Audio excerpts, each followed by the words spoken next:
इसकी बनाई है और चीजें, वो सारी ही उसकी एक मैंने प्लेलिस्ट बनाई है, उस पर आप विजिट करके और भी चीजें देख सकते हो। अगर आपको मैथ्स बिल्कुल नहीं आते तो बिल्कुल आपको मैथ्स छूना नहीं, क्योंकि 4 से 5 क्वेश्चन मुश्किल से मैथ्स के आते हैं। तो आप ऐसा कुछ नहीं, मान क्या है, संवेग क्या है, वेग क्या है, विस्थापन क्या है, ये सब पूछा जाता है। ये नहीं पूछेगा कि उड़ के बैठो, उससे क्वेश्चन आएंगे अच्छे खासे। फिर और अगर सब्जेक्ट की बात करूं तो एक आपका आता है, तुक्के की बात करूं तो आपको पता है कि नेगेटिव मार्किंग इसमें कितनी, 1/4। 1/4 का मतलब होता है कि हम तुक्के लगा सकते हैं। और बिल्कुल अगर देखिए आप एग्जाम में मान लो आपको 85 क्वेश्चन आते हैं, ठीक है, 70 दिक्कत हो सकती है वहां पे, तो उनको मैं यही कहूंगा जो हिंदी मीडियम के बच्चे हैं ना, किसी भी क्वेश्चन में कभी भाषा को लेकर दिक्कत हो, फटाफट उसको इंग्लिश।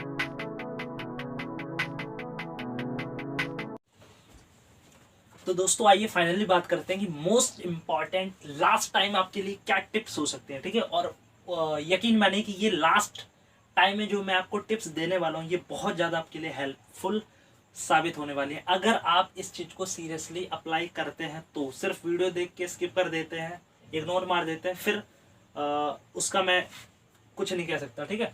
अगर आप रियल पढ़ने वाले एस्पिरेंट्स हो, ठीक है, थोड़ी बहुत भी आपने तैयारी करी है, थोड़ी बहुत भी आप इस एग्जाम को लेकर सीरियस हो, तब उन्हीं बच्चों के लिए टिप्स है। जो टाइम पास के लिए देख रहे हैं, मैं उनको कहूँगा कि आप वीडियो ना देखें तो ही बेटर है, ठीक है, क्योंकि उनका सिलेक्शन वैसे भी नहीं होना है। ड्यू बीएड का एंट्रेंस वैसे भी इस तरीके से डिज़ाइन किया जाता है कि पढ़ने वाला बच्चा ही उस चीज़ को क्रैक कर सकता है, ठीक है, या फिर जिसने ठीक ठाक तैयारी थोड़ी बहुत की है, ठीक है। और अगर यहाँ पे हम बात करें, और जैसे कि आपको पता ही होगा कि एक बहुत बड़ा जो बच्चों की संख्या है वो इस टाइम को अच्छे से मैनेज नहीं कर पाया, ठीक है। तो उनके लिए एक अच्छी अपॉर्चुनिटी, जो एवरेज तैयारी वाले बच्चे, उनके पास चांस है कि अगर वो इन 1-2 दिनों में कुछ सिस्टमैटिक तरीके से चीज़ों को पढ़ लें तो आराम से वो एक सेफ जोन में पहुंच सकते हैं, ठीक है। तो आइए यहाँ पर बात करते हैं कुछ टिप्स की। तो सबसे पहले देखिए, जो हमारे सेक्शन है उनको हम देखते हैं। तो देखिए यहाँ से स्टार्ट करते हैं कि आपको पता है कि सबसे पहले तो आपका जो हिंदी और इंग्लिश वाला सेक्शन है ना, हिंदी और इंग्लिश, इसे आपको पता है पैसेज तो आएंगे। तो सबसे पहले पैसेज की हम बात करते हैं। तो देखिए पैसेज जब भी आप पेपर में सॉल्व करेंगे तो उसका एक सूत्र मैं बताता हूँ, उसको सॉल्व करने की बेस्ट ट्रिक क्या है आपके पास।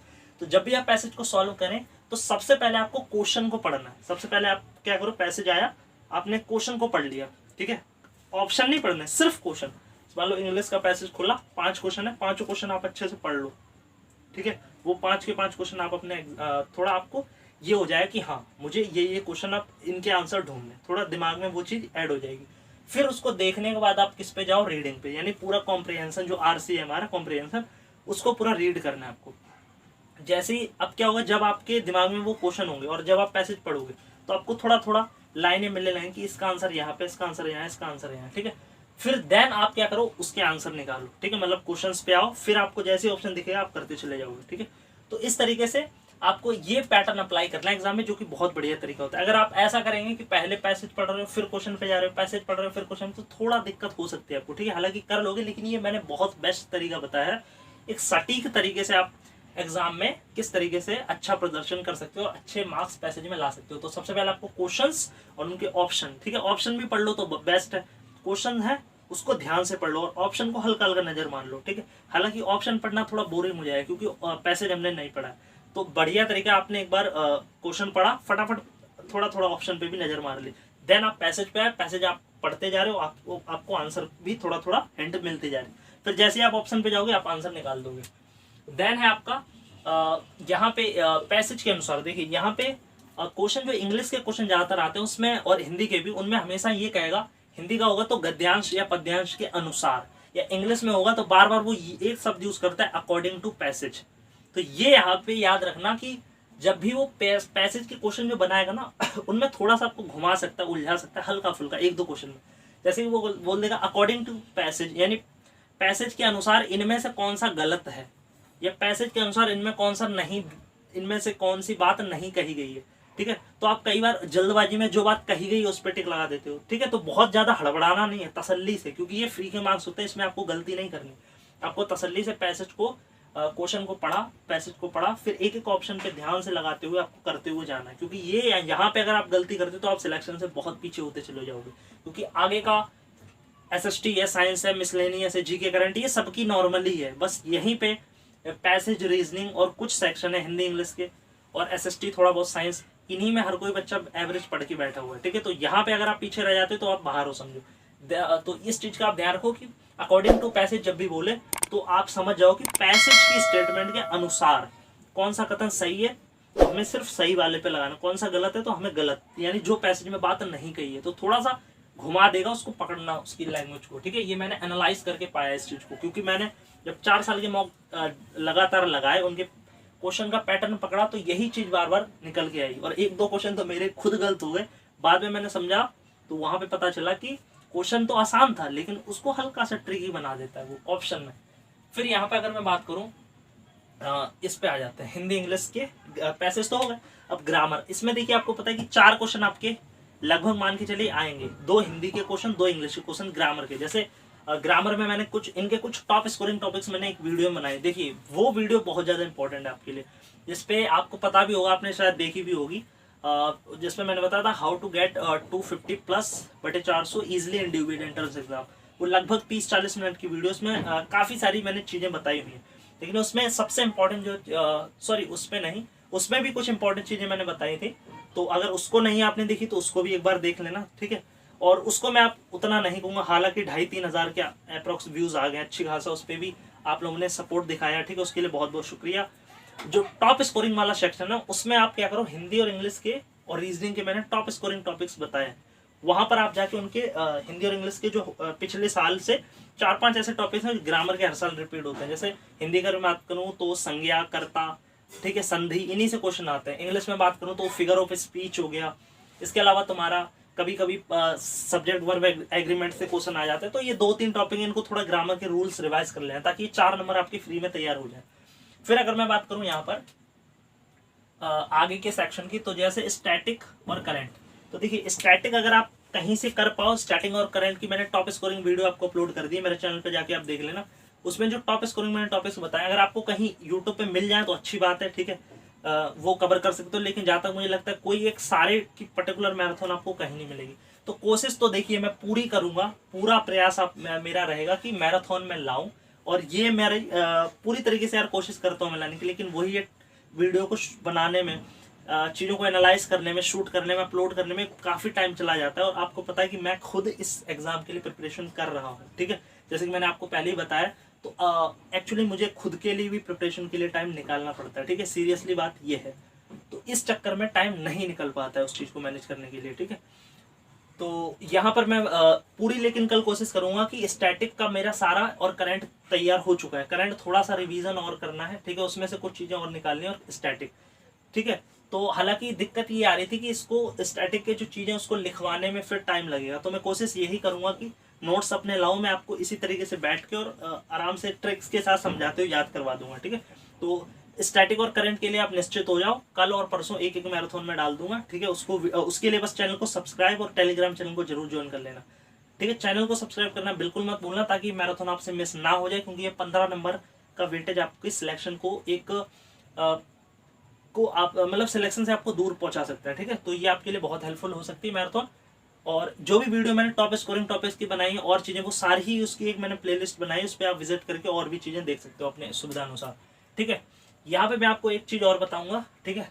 आगे हम बात करते हैं, और हमारे पास क्या सेक्शन है, जो हमारा मिसलेनियस का सेक्शन है ना, मिसलेनियस में जो भी आता है, कोशिश मैंने ये की थी कि अगर मेरे को टाइम मिला तो इस पर भी मैं थोड़ी सी एक वीडियो को लाकर इसमें, जैसे मिसलेनियस में कौन से टॉपिक आते हैं, जैसे टीचिंग एप्टीट्यूड का एक आधा क्वेश्चन पूछ लेता है, हालांकि इसकी कोई वो है नहीं, और इसके अलावा कभी कभी एनईपी से क्वेश्चन आ जाता है, डिसेबिलिटी से आ जाता है। तो आप चाहो तो एनईपी और डिसेबिलिटी का थोड़ा कहीं शॉर्ट आधे 1 घंटे का वीडियो देख सकते हो, ठीक है, टाइम निकाल के मिल जाएगा आपको आराम से, तो आप वहां से इसको वीडियो से कवर कर लेना, ठीक है। डिसेबिलिटी से 2-3 क्वेश्चन कई बार दिख जाते हैं, 2018-19 में दिखे थे, ठीक है, तो आप उससे भी देख सकते हो, ठीक है।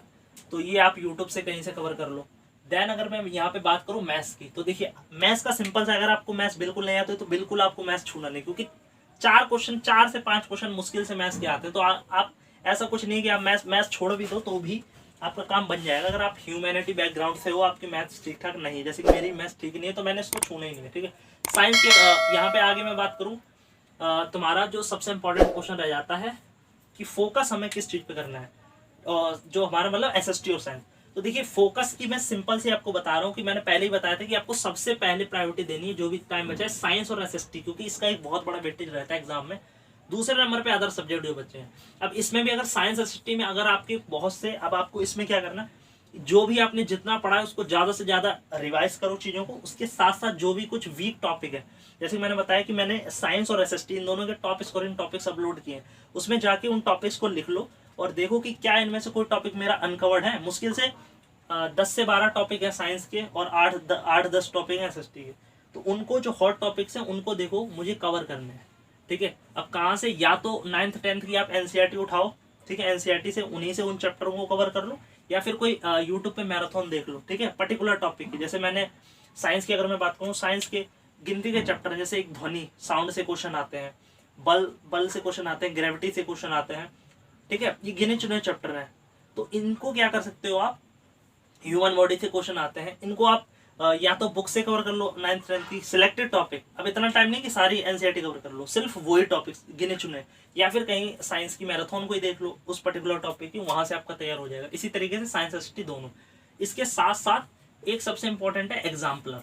आपको क्या करना है, साइंस के लिए बात करूँ मैं, साइंस की अगर मैं बात करूँ तो एसएसटी का तो ये मैंने बता दिया कि एसएसटी में क्या करना है, आपको रिवीजन करना है, और जो टॉपिक आपकी टॉप स्कोरिंग टॉपिक्स की वीडियो से देख लो, जो आपके वीक रह गए उनको आप बुक या वीडियो से कहीं से कवर कर सकते हो। साइंस ज्यादातर बच्चे जो होते हैं आर्ट्स वाले, मतलब जो ह्यूमैनिटीज बैकग्राउंड जिनकी साइंस वीक है, उनको मैं सजेशन दूंगा कि न्यूमेरिकल इसमें साइंस में आपको बिल्कुल नहीं देखना है। जैसे 9th 10th की आप एनसीईआरटी देखोगे तो उनमें न्यूमेरिकल, जैसे बल है, कार्य है, बल कार्य गति है, ठीक है, और गुरुत्वाकर्षण ग्रेविटी, इनमें बहुत से न्यूमेरिकल वाली चीजें होती है, उनसे ज्यादा क्वेश्चन नहीं आते। तो आपको न्यूमेरिकल चीजें, फॉर्मूले, क्वेश्चन, उन पे ज्यादा ध्यान नहीं देना, सिर्फ थ्योरिकल जो पार्ट होती है ना थोड़ी बहुत, बस वही देख लेनी है, और कुछ ज्यादा नहीं पढ़ना। जैसे गति पढ़ रहे तो गति का पहला नियम, दूसरा नियम, तीसरा नियम क्या है, किसने दिया था, कब दिया, यही सारी चीजें आती है, इन्हीं से स्टेटमेंट बनती है। जड़त्व क्या है, द्रव्यमान क्या है, संवेग क्या है, वेग क्या है, विस्थापन क्या है, ये सब पूछा जाता है।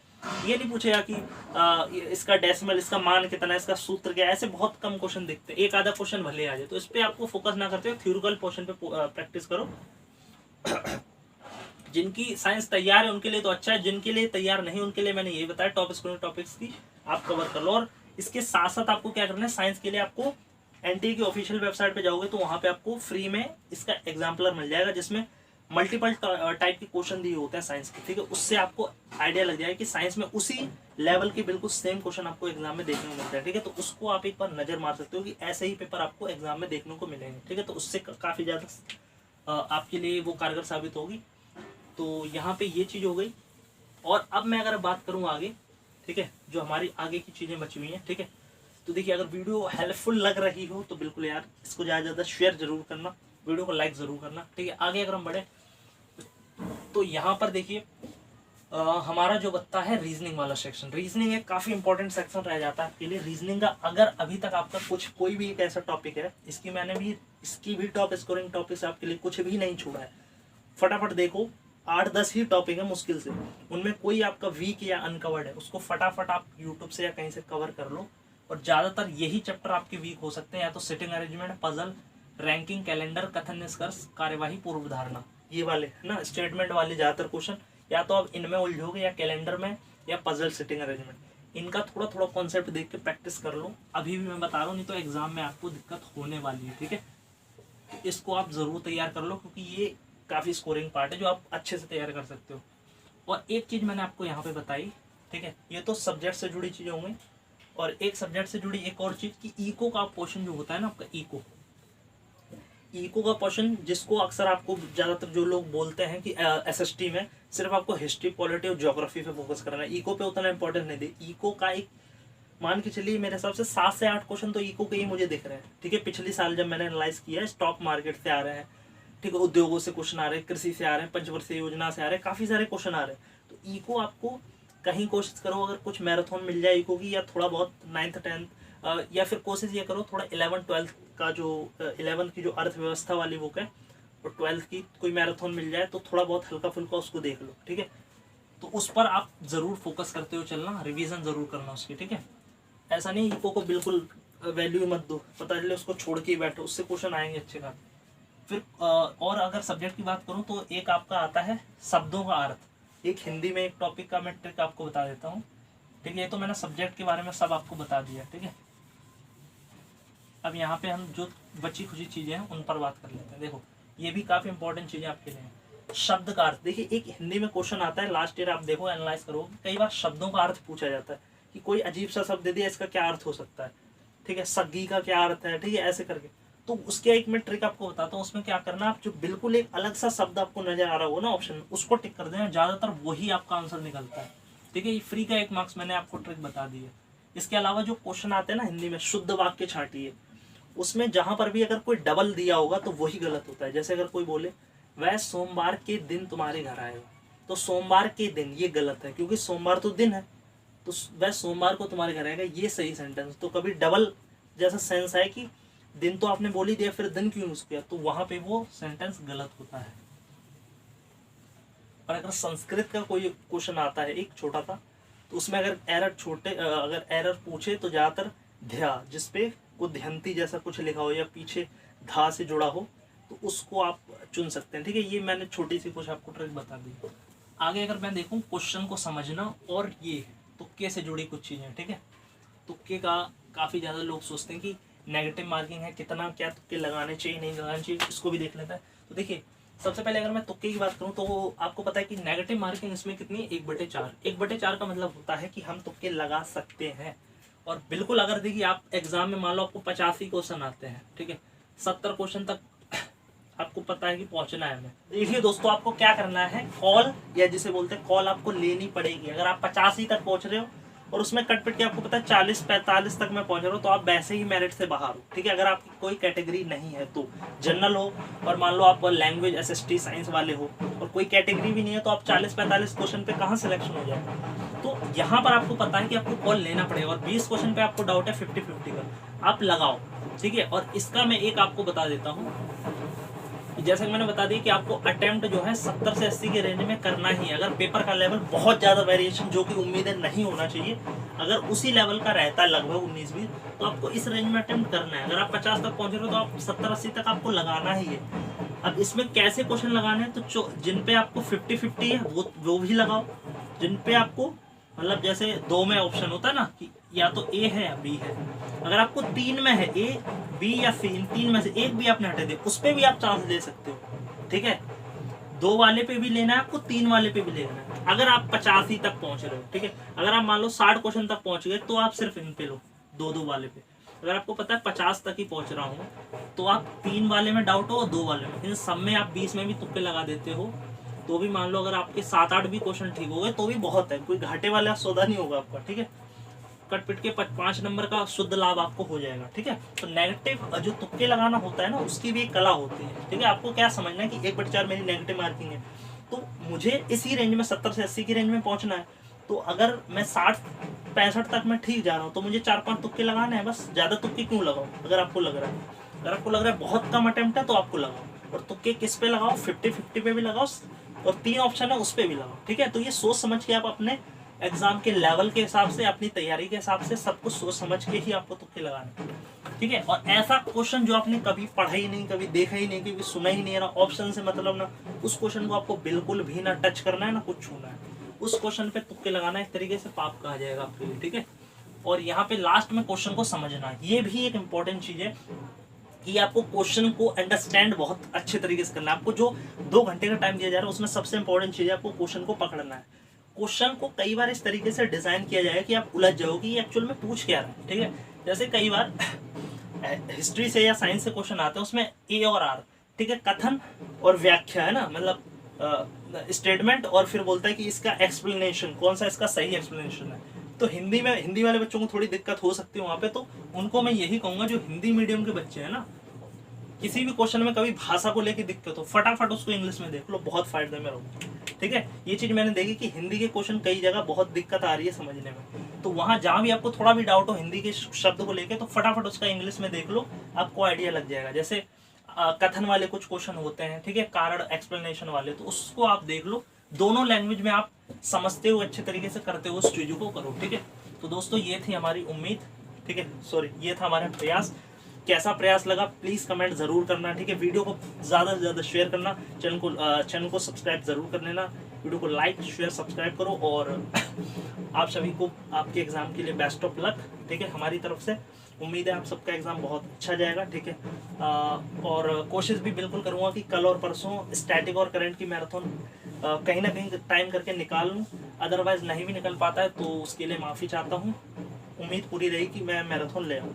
ठीक है, मिलते हैं नेक्स्ट वीडियो में, तब तक जय हिंद जय भारत।